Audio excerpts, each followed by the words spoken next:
Assalamu alaikum, I'm Aisha and you're watching Samar News. Here are today's headlines. The Israeli military says it has carried out a strike targeting what it described as a key Hamas militant in Gaza City. In a brief statement issued, the military did not identify the individual or provide further details on the operation or its outcome.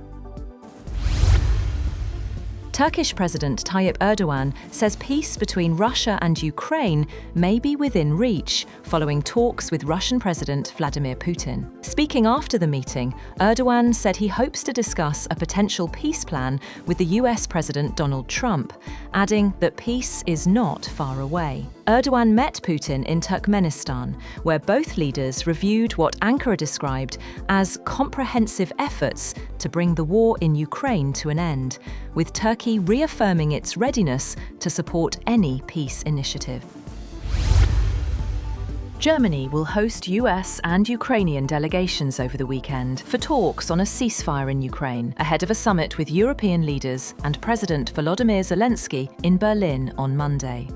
A US official said overnight that President Donald Trump's envoy, Steve Witkoff, and son-in-law Jared Kushner are travelling to Germany for talks involving Ukrainians and Europeans. The choice to send Witkoff appears to be a signal that Washington sees a chance of progress.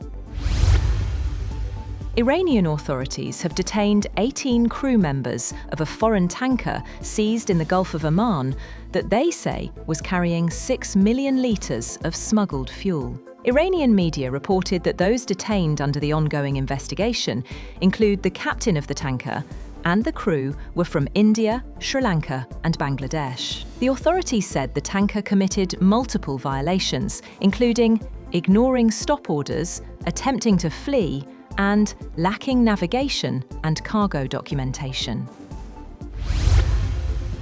Lionel Messi's tour of India has kicked off chaotically as fans threw objects, ripped up seats, and invaded the pitch at Kolkata's Salt Lake Stadium after the Argentine soccer great made only a brief appearance at a ticketed event. Satadru Dutta, the event's chief organiser, has been detained by police. Messi was scheduled for a 45-minute visit to the stadium, but his appearance lasted just 20 minutes. Tickets for the event were priced from around $38.65, but one fan said he had paid $130. Fans in the Salt Lake Stadium threw ripped-up seats and other objects onto the field, while several people climbed a fence around the field and hurled objects.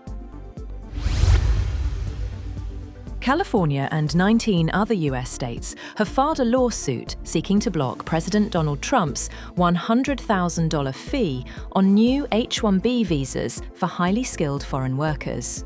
The lawsuit in federal court in Boston is at least the third to challenge the fee announced by Trump in September, which dramatically raises the cost of obtaining H-1B visas. Currently, employers typically pay between $2,000 and $5,000 in fees. California Attorney General Rob Bonta's office said in a release that Trump lacks the power to impose the fee and that it violates federal law. The European Union has agreed to indefinitely freeze Russian central bank assets held in Europe, removing a big obstacle to using the cash to help Ukraine defend itself against Russia. The EU wants to keep Ukraine financed and fighting as it sees Russia's invasion as a threat to its own security. To do so, EU states aim to put to work some of the Russian sovereign assets they immobilized after Moscow's 2022 invasion of Ukraine.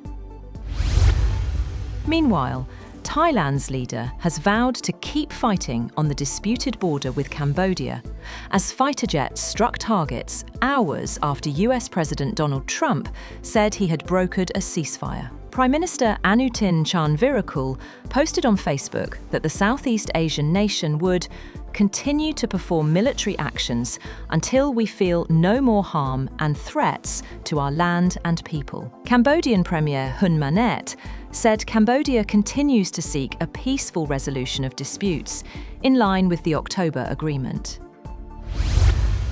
Democrats on a congressional oversight panel have released new photos from Jeffrey Epstein's estate, including several showing now President Donald Trump. Lawmakers say they are reviewing tens of thousands of images as part of an ongoing probe. The photos include Trump with Epstein, as well as those of former President Bill Clinton, former Trump aide Steve Bannon, Bill Gates, and former Treasury Secretary Larry Summers, though the women's faces are redacted. Trump has denied any knowledge of Epstein's crimes, and the White House has not commented. That's all for now. For more updates, visit www.samar.tv. Thank you for watching Samar News.